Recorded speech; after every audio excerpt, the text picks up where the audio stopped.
Bonjour les chéris, j'espère que vous allez bien. On se retrouve aujourd'hui dans une nouvelle vidéo اللي غادي نشارك معكم فيها la recette ديال لي مادلين.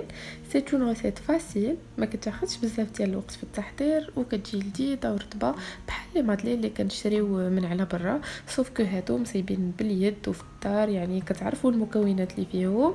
وبالنسبه ليا انا جو بريفير هاد لي مادلين على لو كيك اللي كيكون كبير. هادو كيتقدموا يعني بطريقه فرديه، كل كياخذ لا بار اللي خصو. الوغ بقاو معايا حتى الاخر ديال لا فيديو باش تشوفوا المقادير وطريقه التحضير.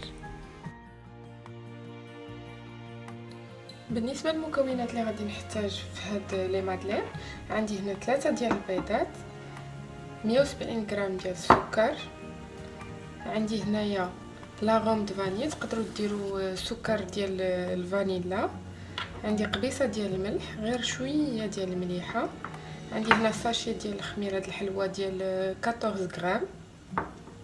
بالنسبه للدقيق خديت 210 ديال الغرام، عندي كاس مع مرش ديال الحليب ما يعادل 80 مليلتر، وكاس ديال الزيت ما يعادل 170 مليلتر من الزيت. انا غادي نستعمل في هاد لي مادلين لا كونفيتور ديال الفريز، بيان سور غادي يبقى اختياري. وغادي نحتاج هاد الكويرطات هادو اللي فيهم غادي ندير لي مادلين ديال. بالنسبه لطريقه التحضير، خديت واحد الاناء اللي غادي ندير فيه البيض والسكر،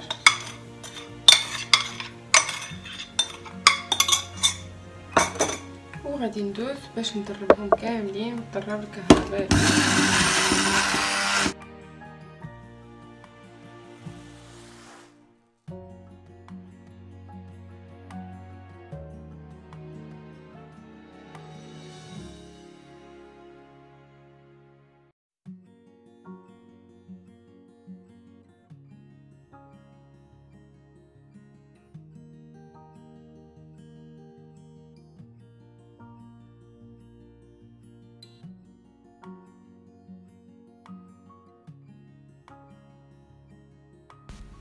من بعد ما كيولي لي لو ميلانج في هاد لا كولور لي ان بو بلانش، كندوز دابا كنزيد 170 مليلتر ديال الزيت و 80 مليلتر ديال الحليب، وكنولي كنضرب باش كيتجانسوا ليا المكونات كامله.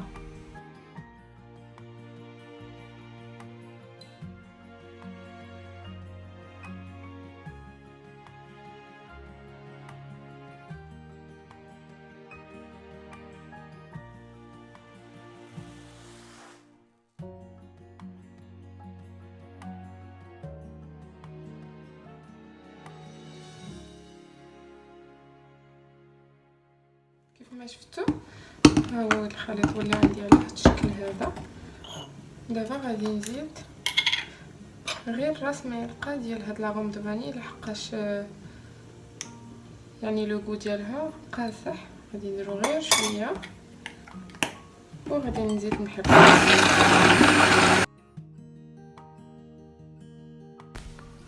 اي فوالا، من بعد ما ضربت السوائل كامله ما كيبقى لي غير نزيد دي قبيصه الملحه، وغادي نزيد نصف الكميه ديال الدقيق حتى ندخلها مزيان في هاد لو ميلونج ديال السوائل.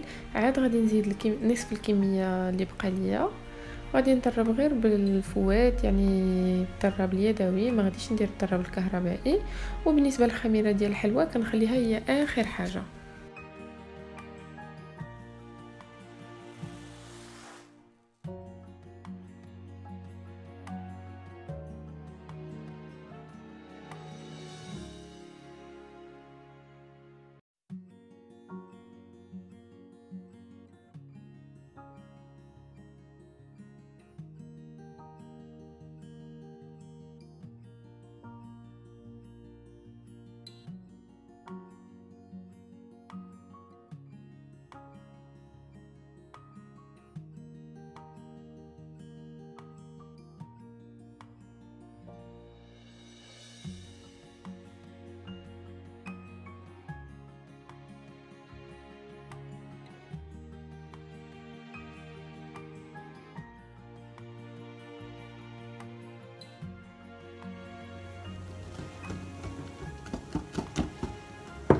كيف ما كتشوفوا لا تيكستور ديال هاد لي مادلين كتجي ثقيله، دابا اخر حاجه كنخليه هي الخميره، كنخليها هي الاخرى، عاد كنزيدها وكنحرك لو تو.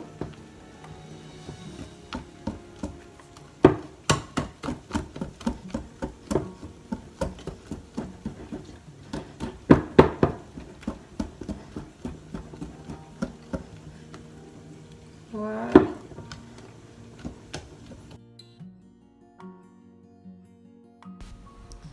كيف ما شفتوا ها هو لو ميلونج ديالي واجد ديال لي مادلين.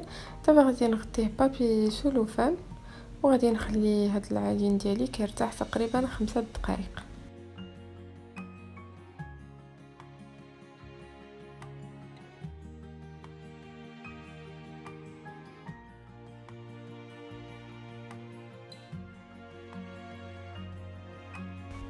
وفي الوقت اللي العجين ديالي كيرتاح انا كندوز باش كنوجد هاد الكويختات ديال لي مادلين.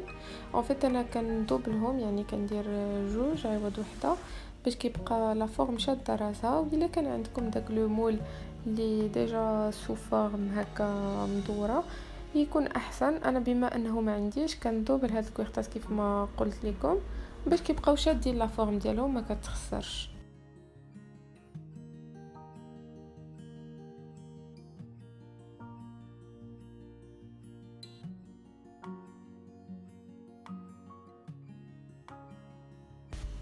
ودابا غادي ندوزو باش كندير لي مادلين ديالي في الكويختات.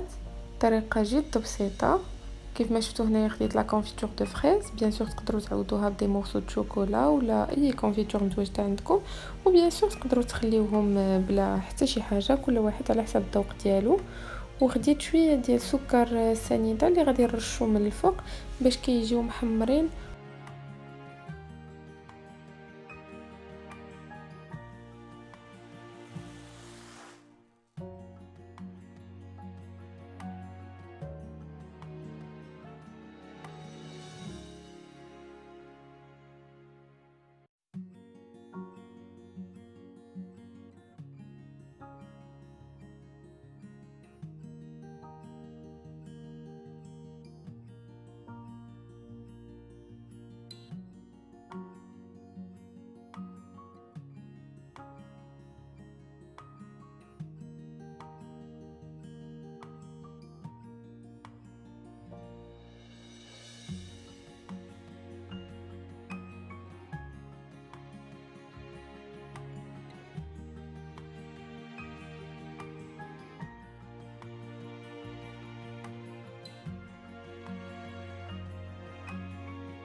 ومن بعد ما غادي نسالي هاد الكميه كامله اللي عندي غادي نديرهم في الفران اللي كنكون ديجا سخنته على درجه حراره 200 دوغري شي 5 مينوت افون. فاش كنديرهم في الفران كنقص ليهم درجه الحراره ل 180، كنخليوهم كيطيبوا تقريبا 15 مينوت. انا كنشعل ليهم الفوق والتحت في مره. اي فوالا لي شيري، هذا هو لو ريزولتا فينال ديال لي مادلين ديالي. كيف ما كتشوفوا كيجي الشكل ديالهم زوين بزاف، كيجيو محمرين ومنفوخين ومشقين من الفوق وفيهم لا كونفيتور دو فريز من داخل. كما قلت لكم تقدروا تعوضوها باي حاجه بغيتو. الصراحه يستحقوا التجربه لانهم ساهلين وكيصدقوا 100% اذا تبعتوا هاد الخطوات اللي قلت لكم. نتمنى ان هاد لا روسيت تكون عجبتكم وتشاركوها مع صحابكم وحبابكم وديروا لي لايك وتابوناو في لاشين ديالي بالنسبه للناس اللي باقي ما تابوناوش. وما تنساوش تخليوا لي الاراء ديالكم اون كومونتير. نتمنى انني نكون كنت خفيفه على قلبكم. و جو vous dis à très bientôt.